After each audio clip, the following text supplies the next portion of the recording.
Hello, everyone in Team. Okay.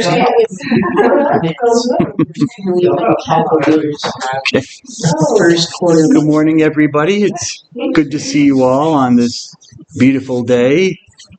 And it is a day. It is the celebration of Halloween. And I'm glad to see you all here in class today. So it is Halloween, so I came with some gifts, some candy that I will pass out. Now, if you have any allergies, peanut allergies, chocolate allergies, stuff like that, I don't have time to take you to the hospital. So please make sure, Ms. Weir, that you don't partake if you know you have allergies. Because I didn't have time to get anything that would be like, juicy fruits or something that would have no nuts and be not even made in a nut-free facility. Because everything seems to be made in facilities that have some sort of peanuts or something. So it's difficult to find things. But anyways, so I do have candy and I will pass it out. If you don't want it, you just tell me no, that's fine. But I hope you will want it. And to celebrate this day, which not all Christians celebrate Mr. Kazin. There are some Christians, Protestant Christians, that would have problems with it because they see it as a superstitious holiday. I do not. Just see it as something that's fun and, kind of goofing around. Nevertheless, Christians have written songs about that, about All Hallows Eve, especially what I particularly like, a Christian heavy metal band, which I will play for you right now.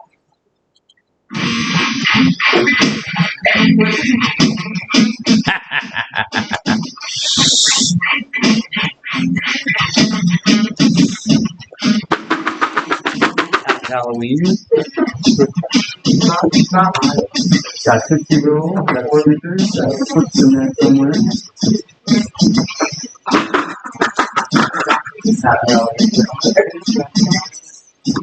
Remember, it is All Hallows Eve, so the evening before All Saints Day. So there is a Christian religious context to it. Oh, there are no,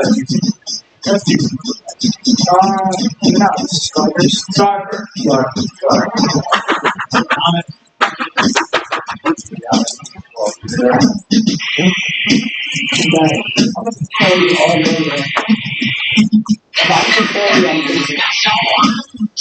I guess we should have the lights off because it's Halloween.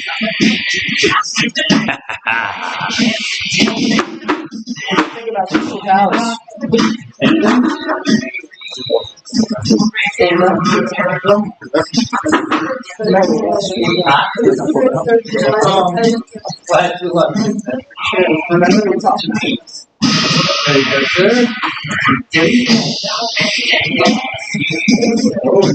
Black male.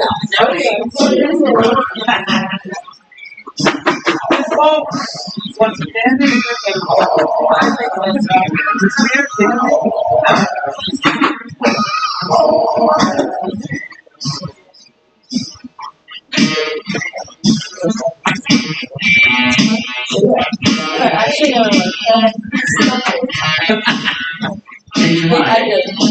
yeah, it's not going to kill you. It's a small piece of shit.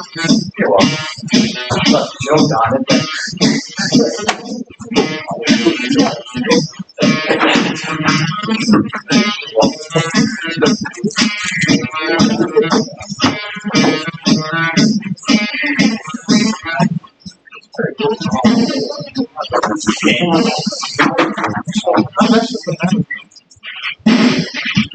Now, how would you do all of that and take notes at the same time? You'll make it work. That's true.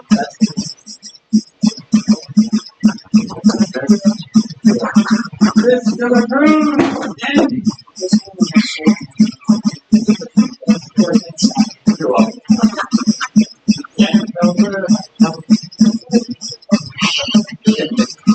Let's see if I can find a quick one here.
That's crazy.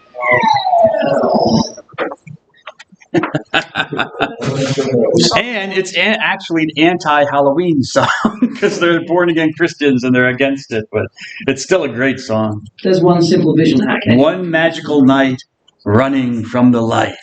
Right, Ms. Dannenfelser? Yes. Okay, I don't think anyone else came in since then. I just want to scan and see. Okay, I think I got everybody. All righty.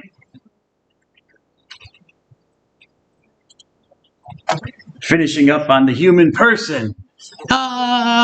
Yes, the human person. There's one final thing I wanted to go over that's in our textbook and might be of interest or interest to us. And don't worry, I have some more Christian rock for you later on. Yay! Let's go. What do you think about Crystal Palace? Well, they didn't do very well. But Tottenham is a tough team.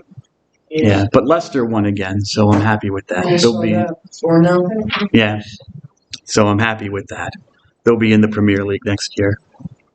All right, Mr. Kazin, back to task.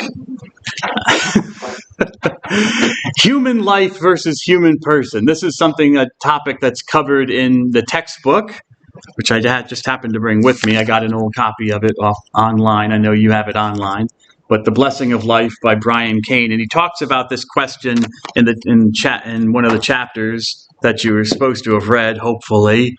And he talks about this man, Joseph Fletcher III, who talks about the difference between human life and a human person, and has relationship to bioethics. It's a very influential idea, and Fletcher was an influential bioethicist, so I thought I would talk about him, at least briefly, and before you move on to conscience, God willing. Cain notes that there is a disagreement over identifying what is a person, or who is a person. Is someone a person because that he or she has the capability to do something? Or is someone a person because he or she already is one? Okay? Is it because the person does things, is useful? Or is it because you define a human person because that is what the person is? No pun intended, but I can't think of any other word to use. That is what the being is, I could say. This existential being is. It is a person. Many thinkers argue that personhood is a status gained by ability, what you do. And if you no longer are able to do things, then you lose that status. It's a description of what someone does, and usually this description is thinking, thought. Okay, if a person can't think anymore, then they lose their personhood, as we'll see. So it's more of a descriptive quality. It's what's your ability. If someone loses this capability, then he or she will lose personhood. Other thinkers argue that personhood is a description of what a particular being already is. And this is the side of the coin. I know personhood makes me laugh too. Tickles me pink. They think that personhood, and this is be the side that the Catholic Church would seem to come down on, since what we've learned from what we've learned already. It's not so much, I mean, it is, you are a person by what you do, but we act, this is an old principle in philosophy, comes from the Middle Ages, that a thing acts from the way that it is. It acts according to its nature. So, for example, was this an example that Cain used, or did I read this somewhere else? I read this somewhere else, but now I can't remember exactly where I got it from. But I know I'm getting it accurate. I just can't remember the source. Anyways, tulips grow. They grow up towards the sun because they're flowers. They act like flowers. A cat acts like a cat. It acts like a feline because that's what it is. Rocks really don't act. They just are what they are. But things that do things, they act, especially living things, they act according to their nature. So yeah, there is this kind of two sides of the same coin, or there's kind of both ways that, yes, this is what a human person is something. You are a human person, and because you are a human person, you of course act like a human person. You think, you choose, you do things. But there seems to be this dichotomy here, okay? Others thinkers that description argue that a person is what a particular being already is, what kind of being it is, even if that being is incapable of acting in some particularly distinctive way. What does that mean? Oh, a person is blind, but it's a blind person or a non-sighted person. A person lacks some faculty. A person is mentally ill. They lack some faculty of reason, okay? So they're mentally ill. Still a person, even though some capability might be lacking in a person. If a person's missing a limb, okay, or both limbs, all of their limbs, they're lacking if you call a limb a faculty, but they're lacking a body part, but they are still a human person. We kind of understand that even though a capability might not be there, even if it is the ability to think logically, to think in a rational way, that there's still personhood there. There's we kind of assume that it is what the person is, what the thing is. Personhood is not about an ability, but about existing as a kind of being. And this is a quote from Cain's book, The Blessing of Life. Okay, according to Cain, contemporary bioethics is decidedly in favor of the view that a person is defined by someone's ability rather than their being or existence. And this shift or transition is of a recent origin, and I don't know how recent it is. He says it's recent, so I'll take his word for it, since he knows more about it than I do. And the movement towards this shift has been gradual, starting in medical theories as well as political and judicial decisions. One person who's been influential in pushing this view is the guy you see up on the PowerPoint, Joseph Fletcher III, who was an American academic. He was also an Episcopal minister, a minister within the Episcopalian Church, but I think eventually he became an atheist, or at least identified as an atheist. Don't know if he still practiced as a minister, because you can't have Episcopalian ministers who are atheists, non-theists. And he wrote a number of books dealing with bioethics and ethical issues. One of his earliest books was Morals and Medicine. Then he wrote a book called Situation Ethics, The New Morality, which Cain talks about in some detail in the book, in the textbook. And then he wrote a book, Humanhood, Essays in Biomedical Ethics, and this is in addition to other articles that he wrote and whatnot. Especially we want to look at, and I've highlighted this on the PowerPoint, we want to look at his essay, Medicine and the Nature of Man, which was published in the book Teaching of Medical Ethics, which I guess had a a group of essays by different people, and this was published in 1973. I couldn't get access to the book, so it's out there. The article is out there. Hard to find though. From Fletcher's view, human life is not sacred. Okay, so this is a very diametrically opposed to the Catholic view of the human person. And remember, I told you at the very beginning when I talked about it, how you view the human person can dictate, can move how you treat the human person. Okay, your view, how your ethical views of the human person might flow. And if you're eating, there's more candy up here, by the way, if you want a little sugar. But according to Fletcher, human life is not sacred since simply existing, simple existence is not of any consequence. So it's not a good to him. It's not a benefit. It's just, you either exist or you don't exist. It's like, I heard one atheist speaker talk about, life being like if you're alive, you turn the radio on. If you're dead, you turn the radio off. And whether you're alive or dead is of no more significance than if you turned a radio on or off. Now, most people don't have radios anymore, but so maybe the metaphor kind of flails a little bit. But you get the point. It's like turning your phone off or turning your phone on, and that's life and death. And okay, he was honest. It's a kind of very harsh view of human existence, but people have that view, and Fletcher had that view. Existence was not of any consequence, but what counted was what one was able to do with one's existence. What could you do with your existence, your ability? Fletcher asserted there was a difference between human being / life, human being or human life, and the human person. So in the case, for example, of abortion, writing in support of abortion, an embryo or a fetus was definitely alive. There was no question about that. It was a human life. It was alive and it was human, so it was a human life, a human being. But just because of that fact, for Fletcher, that did not give it any rights to personhood. It didn't give it any rights or any personhood. Biologically, you may possess human life, but you might not be a human person in Fletcher's view. Okay, biologically you might be a human life, but you might not be a human person. Maybe you can see some of the dangers of this, because this is precisely the views that has allowed governments in the past to maybe misuse people,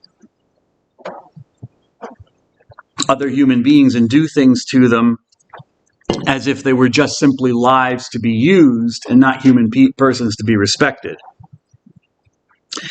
In his essay, Medicine and the Nature of Man, Fletcher proposed 15 criteria as an inventory of what made a person. And, if you're interested in this, you can read this in Kane in the book, and hopefully you have read it already, where Kane goes over this, and it assumes things like, being able to be being able to be in the present, to have a sense of time and spatiality, certainly being able to think, being able to reason. What else does he say? There are a lot of them. Well, anyways, but there are 15 of them. His essential category, however, was neocortical thinking, the presence of what is called the neocortex in the brain. For Fletcher, that is the cardinal indicator of personhood. Well, I talked about that, human life versus human person. Sorry about that. This is a quotation from that article. Here's a picture I give you of the neocortex, which is various lobes. You see there's the frontal lobe, the temporal lobe on the side. I guess temporal means sides. That's the word they use for side. Parietal lobe is on the top above, and the occipital, which is in the back. So I guess if it's back in the back of the brain, it's called occipital. And is that little thing there? Oh, that's nothing. Okay. And you can see other parts like the cerebellum and the pons and whatnot. The essential minimal quality of any truly human individual person is the ability to be reflective, to carry out those synthesizing and voluntary functions of the cerebral cortex or the neocortex that we call thinking. Without that one trait, all the others would at most add up to subhuman. Now, what is the neocortex? Well, the neocortex is basically the upper part of the brain. It sits on the lower parts of the brain, the brain stem, the pons, the medulla oblongata. I think it's the cerebellum as well, it's the cerebrum. I want to say cerebellum, but I think it's the cerebrum. Anyways, the upper part of the brain, and it's the location of our higher mental functions, such as sensory perception, thought, of course, thinking, motor commands, so movement of the body, spatial reasoning, so I'm able to, when I was walking up and down giving you candy, I was able to negotiate the various tables and chairs and use cells and stuff like that. I can walk out the door at the end of class because I have spatial reasoning thanks to my neocortex, and language. So if this is lacking in someone, or it's severely damaged in Fletcher's view, they're not a person anymore. So basically he says someone who cannot think. I don't know why, because a lot more is going on in the neocortex than just thought. I don't know why he just says thought, because as I told you, what about a person who loses their sensory perception, or they're receiving incomplete or incorrect sensory data because the neocortex has been damaged, or a person who can't move, like someone who has what's it called? Not cystic fibrosis. Michael J. Fox has it, and I forget what it's called. Not Lou Gehrig's disease. Is it Lou Gehrig's disease? Well, anyways, where your motor functions, you can't control your motor functions anymore. So you constantly, your arms are moving, your head is moving from side to side. You can't control your motor functions anymore. Language, you can't speak anymore. Bruce Willis, the actor, is going through this. He has a form of dementia, and he's lost the ability to speak anymore. Apparently, I haven't seen him personally, but that's from the news reports I read online. Not online, but I heard on the news, on television. He's still there in some way, but he can't speak. He's not able to speak. Fletcher just focuses on thought. He doesn't focus on these other things. I don't know why. But so if someone can't think, he's not really a human anymore, but biologically so, yes, but not a human person in any real sense. According to Kane in the book, Fletcher was the first contemporary bioethicist to distinguish between human life, this difference between a human life and a human person. And I think this is where it bridges the gap between a human life and then we talk about now quality of life. Okay, it's not good enough to be alive. Life is not the benefit. It has to be a good life. So a life without suffering, a life without sickness. But if you have those things, then maybe your life is not so good, and you can, the long and the short of it is, or where it can lead to, is you can end that life. Fletcher has had influence on a lot of contemporary bioethicists. Okay, so there we go with that. Anyone have any thoughts about that? Any opinions? Do you think?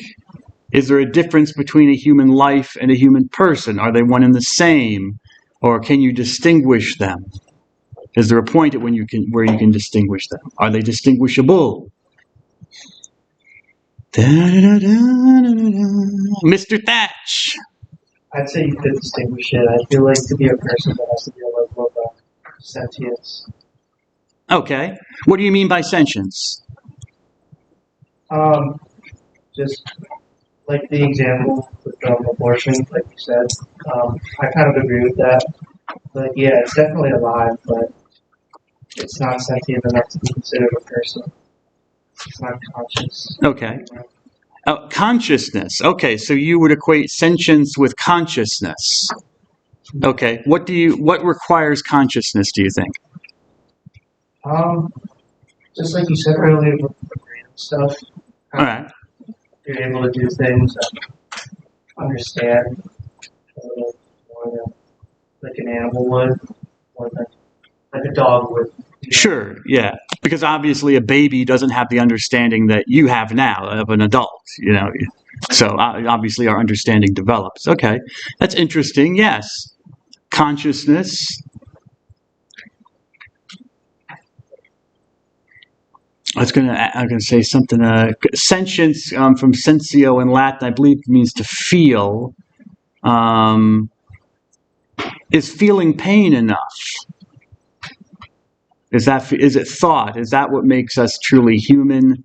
Is it rationality, or is it like other animals that we're sentient in the sense that we can feel pain and suffering?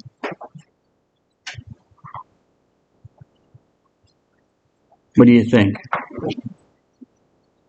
Ms. Taya Zoheda. Pain and suffering, thought? What do you think? Think it's more than pain and suffering? You need to think thought needs to be present? Yeah. Should be present? What is so important about thought? What's so important about rationality that it trumps other things?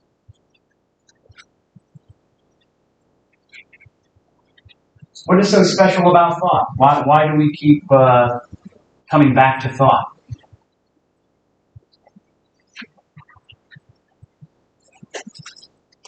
Yeah, go ahead. As opposed to what? You mean like?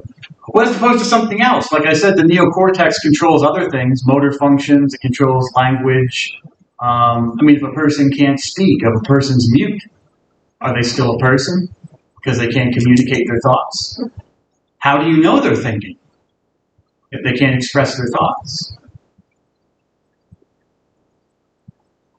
Like, say, someone who is severely mentally disabled. Is that being just a being or a person also?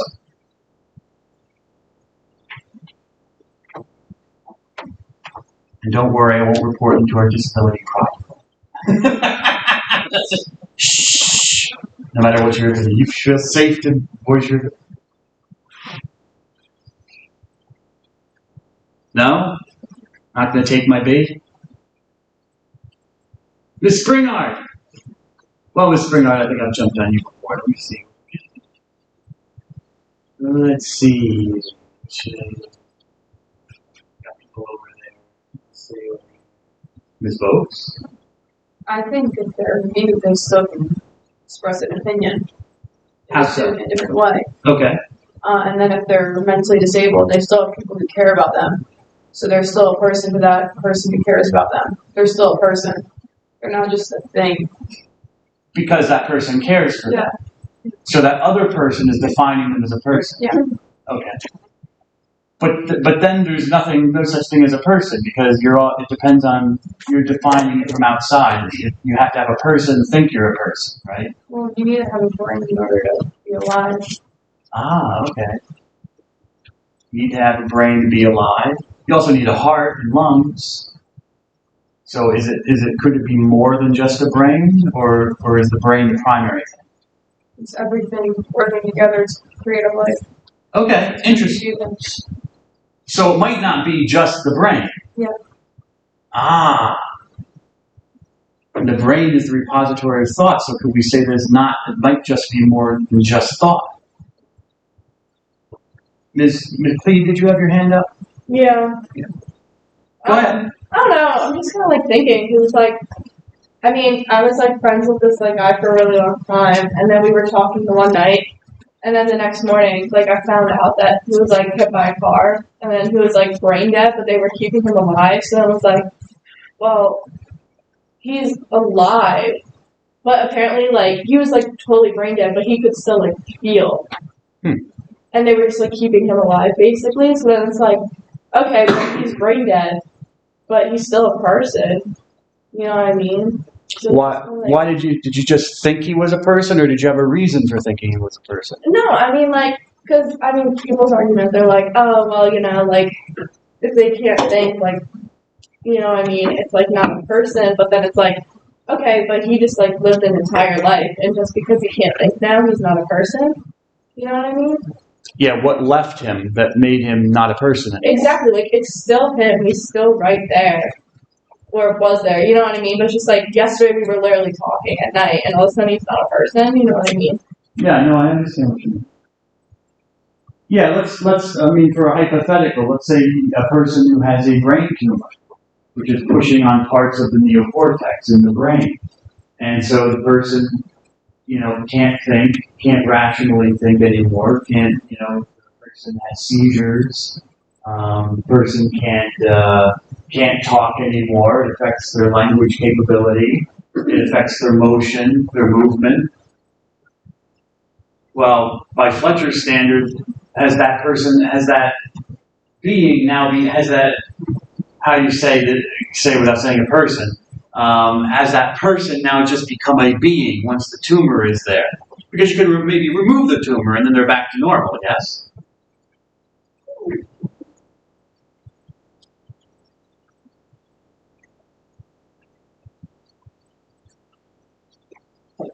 What did they lose in that interim? Did they not become a person for the interim when they had the tumor in the brain? If they lost the faculty of rational thought, because you can have tumors in the brain that cause you to hallucinate, do all sorts of nasty things. Yeah, go ahead.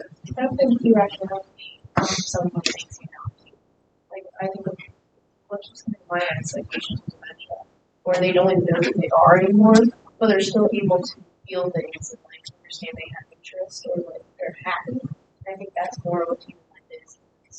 You have someone who's sitting in pain, but they can't even tell they're in their own head. Are they really still there? But then in the sense where a person like know they're in pain, they can grimace, they can still like kind of communicate things, but they also feel happy about things. Like they just that's all they need. That person's it's very simple. It's just they're still there, but there is. I think there is a point the person's point when you become more of just a husk than a person. Sure. Where would you draw that line? Where like the only thing they have left is their physical body. Okay. Like they can't touch Yeah, like you were saying with the guy was totally flat line on the EKG, or not EKG, but the what is it, electroencephalogram, EEG, where they measure the brain levels, and so nothing's going on in the brain. The brain could even be deteriorating, but then you're just keeping a body alive. And it's hard arguing because of the case of like, is there like a possibility for recuperation at that point? Are they able to, maybe have some increase brain function, but that time can only tell some things like that, and if they're like the outcomes not to determine any kind of brain function, I have to realize there's no one really very important. It's just a breathing machine. Yes. It's become. Sorry, go ahead. No, sorry. Go ahead. I didn't mean to interrupt. Oh, okay. Yeah. Yeah, it's become a bunch of body parts that might be being kept alive by machines, but the brain is not functioning, and maybe even the heart wouldn't beat without the machines, keeping it alive. That's something that we'll learn later when we talk about death and dying, and maybe euthanasia, but maybe death and dying. That there's no obligation to keep the body alive when it's not alive anymore. The value of life, and I don't want to overemphasize the value of human life and the sacredness of human life. There is a point where there is death. If there is a point where there is death, then that's to be accepted and just accepted and embraced, and allow the person to die if they're dead, or if they're dying, to be with them and to comfort them on that journey. Because there's sometimes where the body is simply dying, and you can try to force the body as a machine to keep going, but that's not necessarily in the best interest of even the person who's dying. Okay, interesting. Alrighty. Moving on. I just had a little, maybe I'll show it. Oh, will I show it? Yeah, I'll show it. It's cute. With a poignant story tonight of love and sacrifice in the face of overwhelming odds. A young couple. Actually, what I want to do is to get the volume up? Oh, the volume's pretty loud.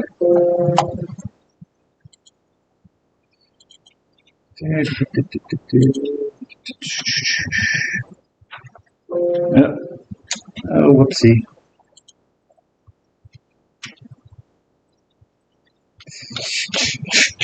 Let me see if I can turn this up here. I did turn you up, and now you went down on me. You bugger.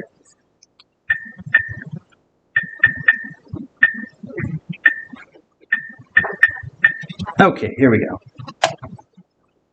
We begin with a poignant story tonight of love and sacrifice in the face of overwhelming odds. A young couple learns their child will be born with a debilitating medical condition, and they bring him into the world anyway.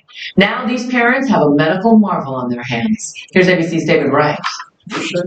For Brandon and Brittany Buell, the first serious curveball of parenthood came the day after their 17-week ultrasound. These are his legs. His hands and feet are in the air like this. Okay. The scan where the couple first found out they were having a baby boy. The ultrasound tech was acting strange. She got really quiet. And when she got to his head and was measuring it, she didn't say a word. Then, the very next day, the phone rang with sobering news. They told me he had spina bifida. Wow. And how did you process that? I don't really know. I didn't really process it at the time. I couldn't really believe it. Turns out that initial diagnosis was wrong, but the scan showed a severe brain abnormality. Their son's head was not forming properly, the brain almost non-existent. Miraculously, Jackson survived. He's now just over a year old.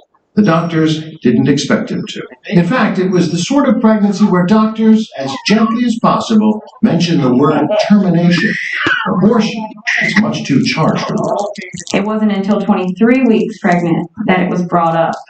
About the option. That we had the option to terminate in the state of Florida until 24 weeks. To put it bluntly, many American families faced with that 17-week scan would not have brought this baby into the world.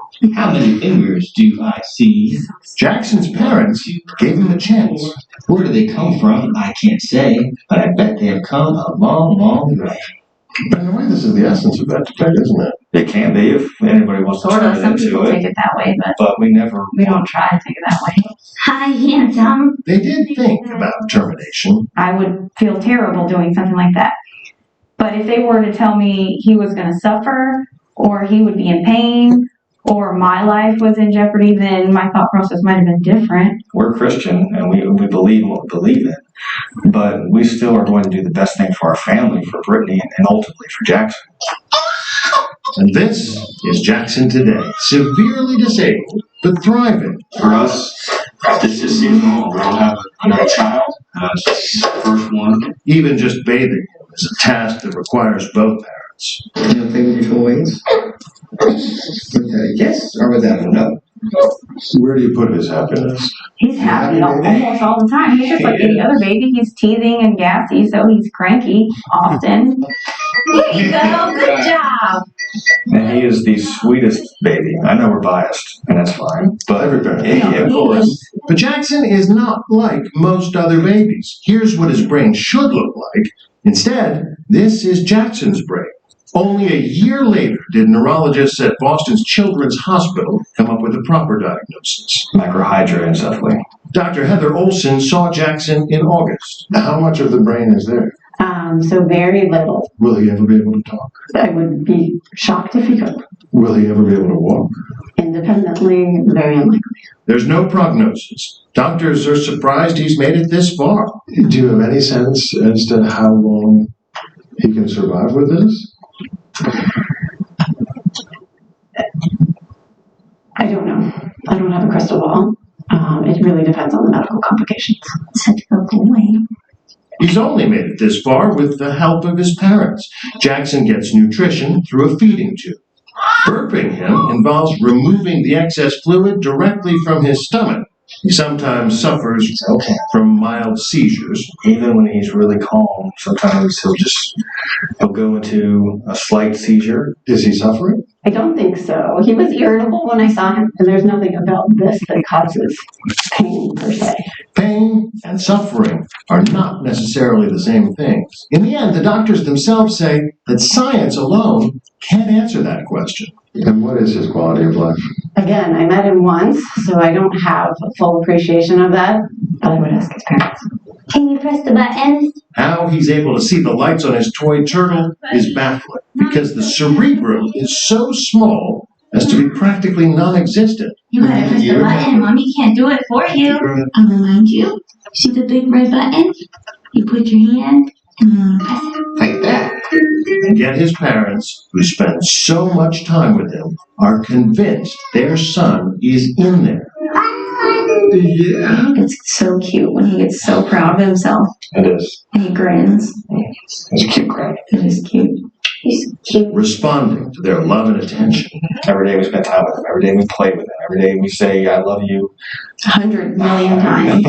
Maybe a little exaggeration, but probably over 100 times every single day. No exaggeration. Can you sit up like a big boy? We call him by his name. We say, Mommy's here, Daddy's here. We love you so much. We're so proud of you. You're so strong. You're so smart. He hears those every day from us. Mm-hmm. And sure, maybe I'm biased, but I believe that positive reinforcement and talking to him and loving him. That was a big yawn, buddy. I think he's responding to that very well. Not only that, they feel he loves them back. I love you. They hear him saying so in videos such as this one. I love you. And even if others may not hear it, these parents feel it. But Brittany and Brandon also hear from the naysayers. Whenever they post Jackson's photos and videos online, people write the most terrible things. And we can't fathom what kind of people would, one, think something like that about an innocent child, especially one with special needs, and two, actually hit the send button. He's a lucky boy. You guys seem like great parents. We try. We are trying hard. Jackson is lucky because many parents would not have given him that chance. It hasn't been easy. A lot of his treatments, including that trip to Boston, are not covered by insurance. They've had to resort to a GoFundMe campaign, which is covering most of their bills for now. Every decision that we have ever made for him have been about his happiness, his comfort, no matter what that meant and no matter what the cost. I feel like Jackson's doing so well and can teach the medical world so much. And we realize that Jackson's life has purpose, whether you are faith-based or whether you just are scientific and want to see more about medicine, learn more about the human brain.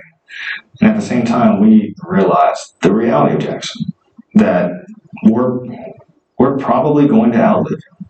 Here's an excellent chance of that. We're just trying to give him the best life possible. Knowing that it might be a short one. We realize that. So every day is precious. Ordinary people struggling with an extraordinary burden and doing it with love.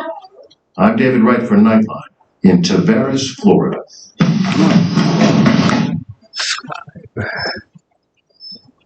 I just thought that was interesting. I stumbled across it, I guess, years ago and thought it was interesting because it does seem from the X-ray, I guess it's an X-ray, but at least the film of his brain, it does seem that most of the neocortex is not there. And so obviously certain functions aren't going to be there. Like they said, he's not going to be able to talk, most likely, or he was not going to be able to talk, and he was not going to be able to walk, at least without assistance. He lived for 5 years. He died a few years ago for medical complications, but he did live to the age of 5. Which was surprising given his condition. I just thought it was, some food for thought, something to think about. The whole discussion, I'll go on to conscience. The whole discussion of human life versus human person, I think you're looking at, or the question is, what can the person do? What is the person's ability? And we learned about some forms of ethics earlier on in the course. And I was wondering if anyone had an idea or an opinion about which one of those ethics. We learned about Kant's ethics, about transcendentals and the categorical imperative. We learned about virtue ethics, Aristotle. We learned about utilitarianism. And which of those do you think this falls under? What a person can do? What is their ability? What do you think this is applying that philosophy to? You don't know, Ms. Tejeda? Not sure? Mr. Thomas, you have an idea of those three that we talked about? Think about what each one is looking for. What is the purpose of each philosophy? A philosophy, you might have to take do you have to take philosophy courses here? You have to take how many? 1 or 2? It's required 1 or you don't know. But you know you have to take philosophy, right, Ms. Springhart? Have you taken your philosophy course yet? No, I'm taking it next semester. What are you going to take? Not sure yet? Do you have any, are you leaning towards something or no?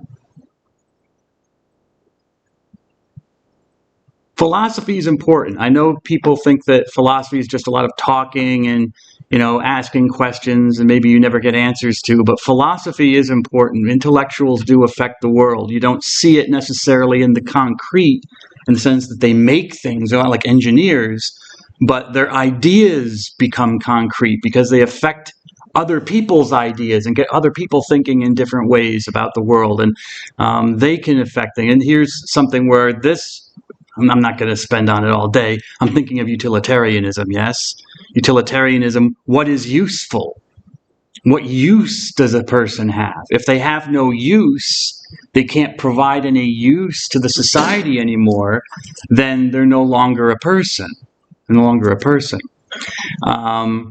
Utilitarianism, this is a form of utilitarianism, utilitarian ethics. And so it's affected bioethics and the medical field. Okay, conscience. La da da da da dee. Conscience. Da da da da da da da. Yes, yay, conscience. And maybe you didn't think you were going to hear more Christian rock music today, but you would be wrong. Because I found this song that I like from the band Striper from the 1980s, who actually had videos on MTV when MTV showed videos. And this is one of their videos. And I thought I'm playing it because I thought it was, not just because I like the song, because I think it's appropriate to the message.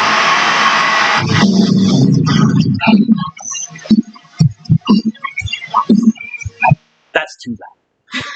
You got to jack it up to 11, but that's too loud.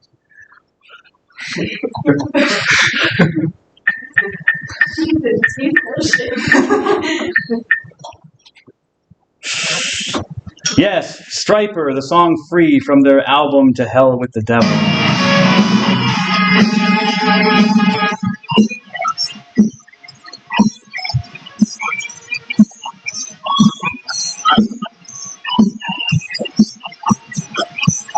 Look, the place is filled. People actually go out to see them.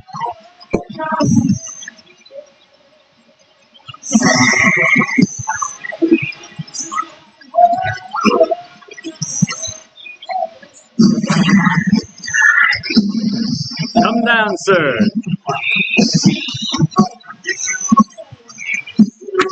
More candy?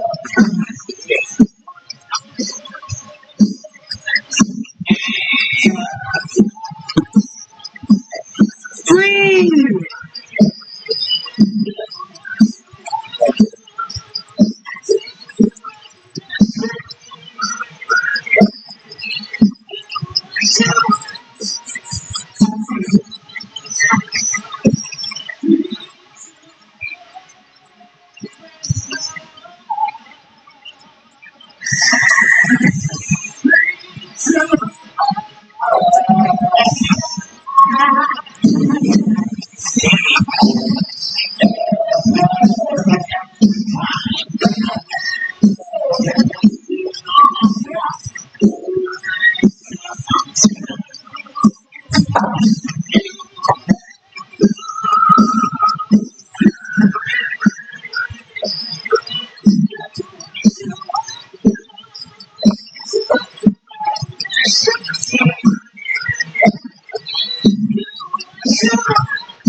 Ah, yes, the yellow and black attack from the 80s.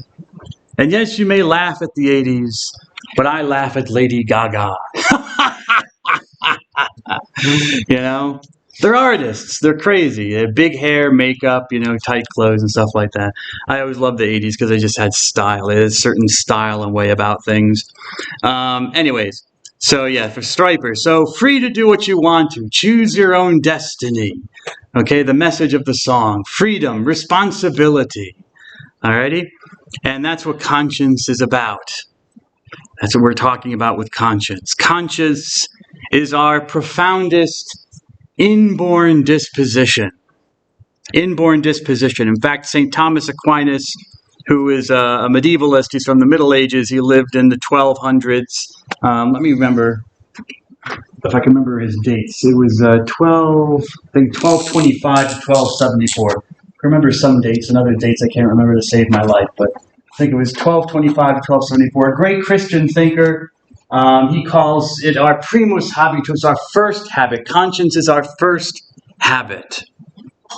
And if you're curious where he says that in his famous work, The Summary of Theology, the Summa Theologiae, Part 1, Question 79. That's why I give it to you.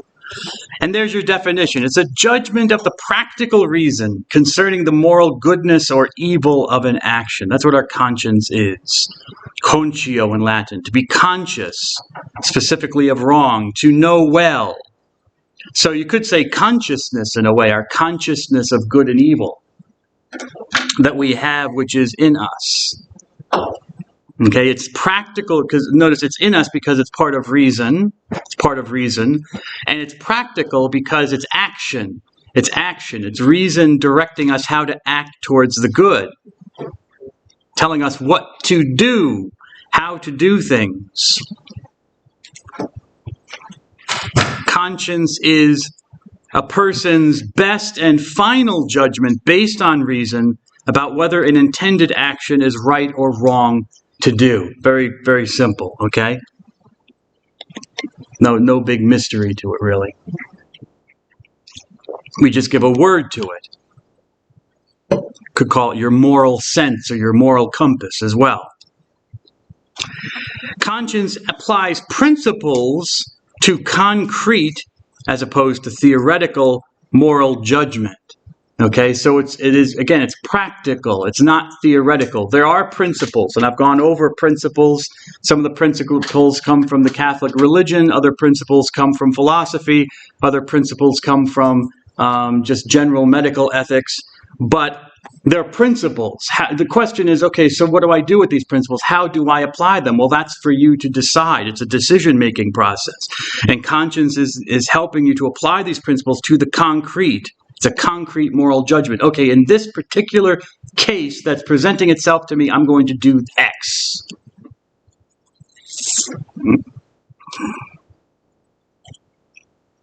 Yes, I know this is a long quote, but it's an important quotation.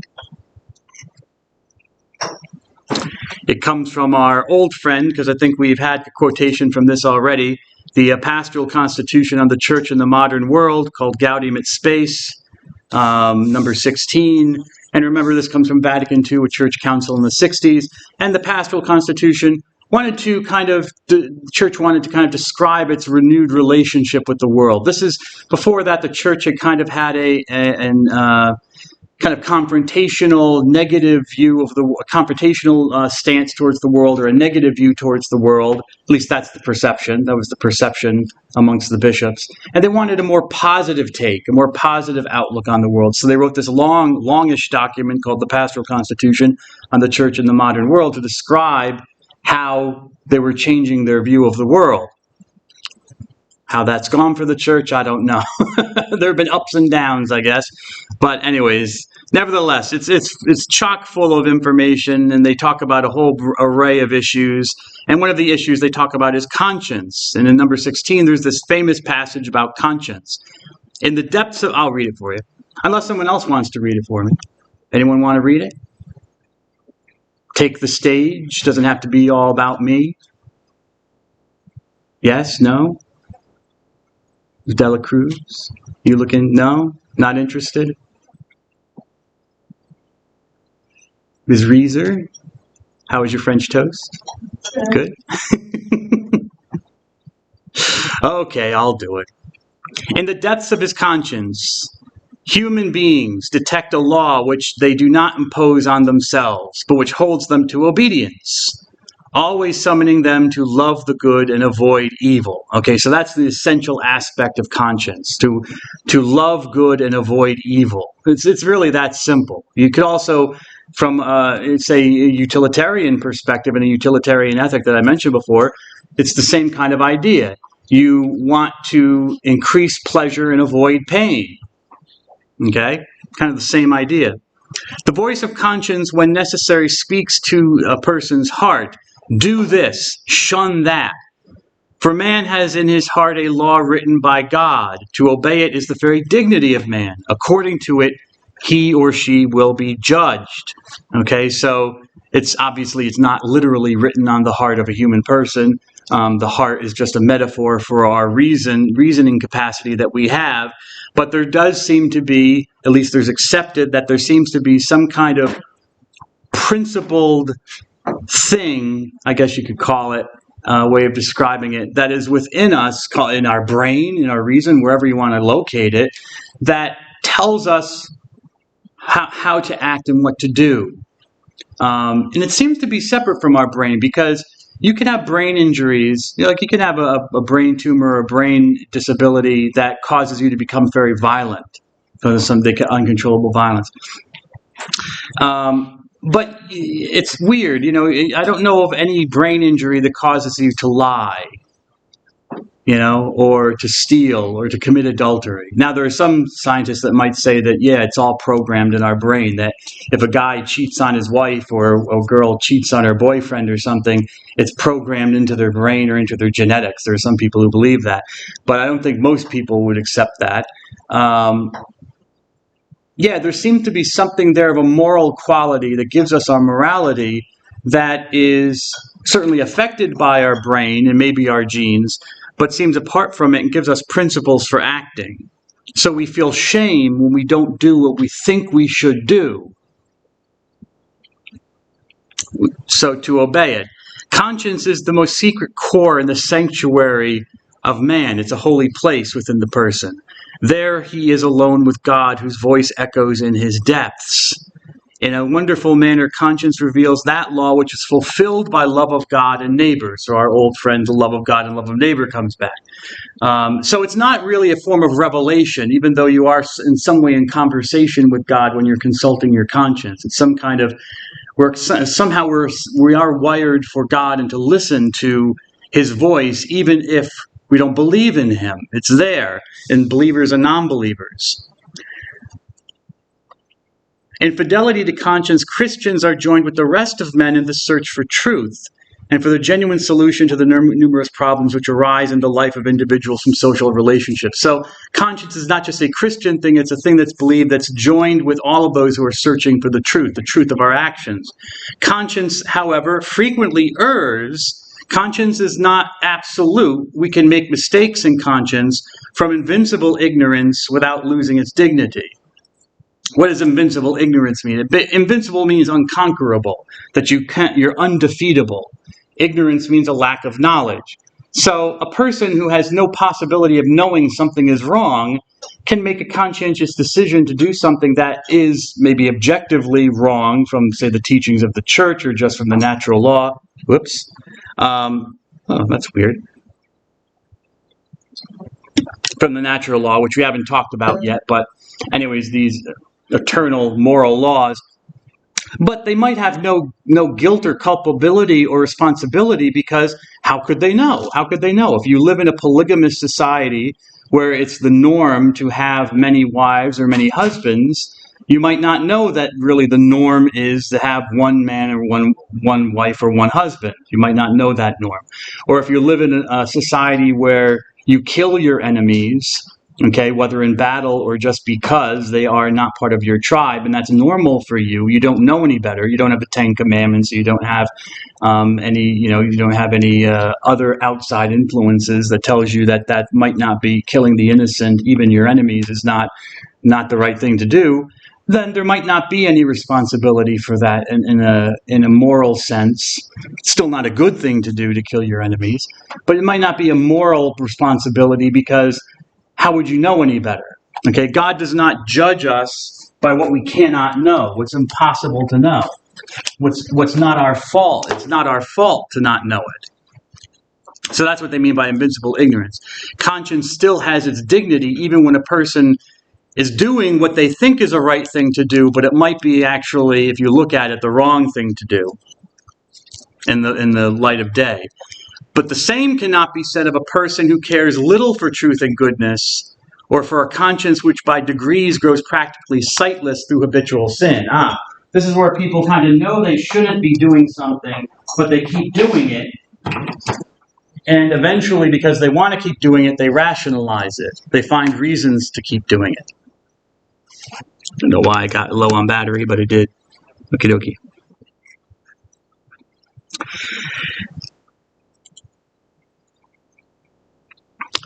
Conscience is, and if you want to also look in the Catechism of the Catholic Church, you can, for conscience, it's not everything on conscience, but a couple of paragraphs or sections on conscience, 1777 and 1778, CCC, Catechism of the Catholic Church, numbers 1777 and 1778. You'll find some of this information. Conscience is a law. It is a precept, a duty, an obligation. You are obliged to follow your conscience, your best decision morally about what you should do. And so you see that conscience kind of dovetails into the idea, the philosophical idea of deontology that we talked about. It's a deontological ethic. It relies on duty and obligation. Okay, and I'm not using these in negative terms. It's a good duty. You should want to know what to do well, and we kind of do want to know how to do good things. Random. You see these bumper stickers. Random acts of kindness and stuff like that. People kind of want you to. You kind of naturally tend towards that. People don't naturally, I think, tend towards being destructive of themselves or destructive of relationships with other human beings. You want the good and you want to avoid evil. So it is it's a law, an obligation. But it's not a law that limits our freedom. Actually, it shows how to be truly free. It is evil actions that enslave us. Like a person who tells lies and then has to remember all the lies that she told. That's an act of enslavement. You have to keep remembering, well, did I tell this person this? Did I tell this person that? And then you get caught out on a detail. Wait a second, you told me you were there and you weren't there. Oh, yeah, I forgot. But if you're always telling the truth, doing the good, that's not enslavement, because you have nothing to worry about. You're telling what's actually the reality, which is truth. Okay? It's evil which enslaves us. The law of freedom actually shows us, the law of our conscience shows us how to be truly free. Yes, laws are there for freedom. I mean, laws can be freeing in the sense that there are also, just driving over here in my car, there are all sorts of laws that I had to obey that I didn't know, maybe even laws I didn't know I was obeying. But, there were speed limit laws, there were customary laws like how far I should be, behind the car in front of me so I don't rear end the people. There are what you would call laws stopping at stoplights, law to pay for the toll to go over the bridge from New Jersey to Pennsylvania.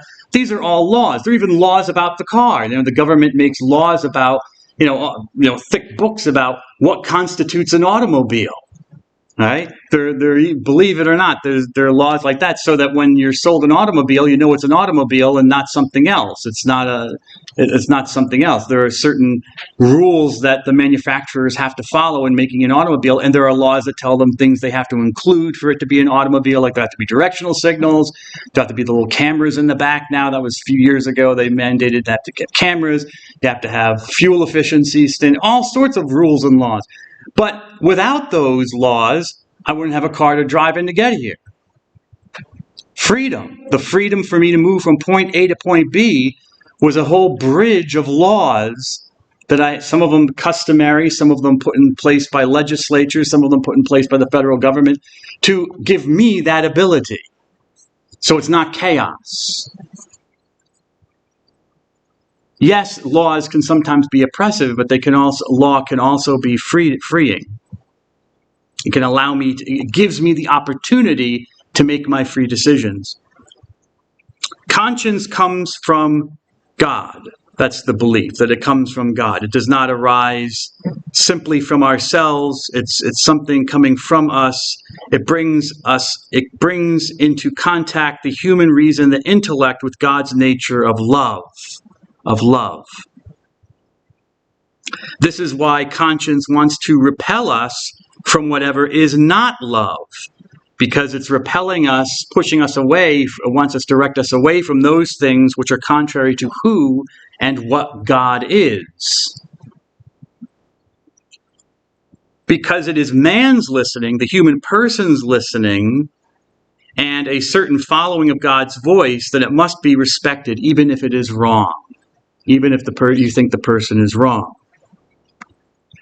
Conscience is or should be, and maybe it's not, but it should be based on the truth, whether something is truly right to do or not do. And that's basically what's going on in conscience. You truly believe, that's why it has to be respected. The person truly believes it's the right thing to do. And so that needs to be respected, even if maybe it's not the truth or you don't think it's the truth. So conscience has a dignity, and I've given you the definition for dignity before, so I don't need to give it to you again. The freedom to follow one's conscience, however, does not equal what's called license, which is basically to do whatever one pleases. That's why conscience is there. It's a directive. It gives direction, should be giving direction to the actions the person should follow. Licentiousness, or having license, taking license, licentiousness is a state or quality of being disregarding of a proper standard of conduct. There's a proper way to do things, a proper way to act, to be, and a person refuses to follow that. It's a form of irresponsibility. A person does not want to be responsible for their actions. They're going to, you be you. I guess is the phrase now of the 2020s. You be you, and everything will work out. Well, sometimes you be you doesn't work out, because maybe I want to walk naked through the grocery store. I'm being me, officer. And the officer puts away his gun and, okay, you be you. No, they haul me, put a butterfly net over me and haul me away, take me in for psychiatric observation or something no, there's a certain, there are proper standards of conduct which even in today's society you're expected to follow, and if you don't follow them, you're licentious, you're being irresponsible. You're responsible for the consequences of your conscience and for its formation.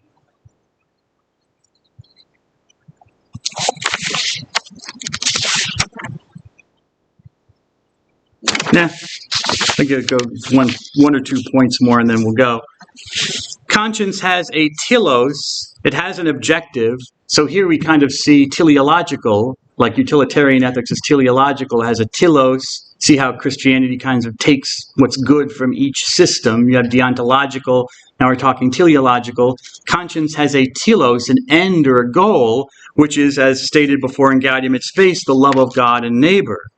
This is the standard for a Christian conscience. The Christian is duty-bound, has a deon, an obligation, a duty, deontological. The Christian is duty-bound to follow it, and Christian life finds its goal, its telos, only in it, meaning love of God and neighbor. I'm bound to follow love of God and love of neighbor, and I find my freedom, I find my fulfillment in love of God and love of neighbor, my end goal. Okay, so I'll end there, and we'll talk more about this on Thursday. God bless you all. Have a good day. Woo.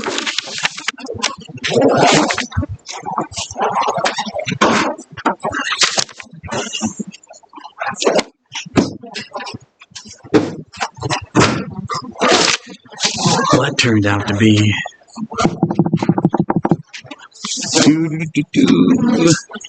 Happy Halloween, everybody.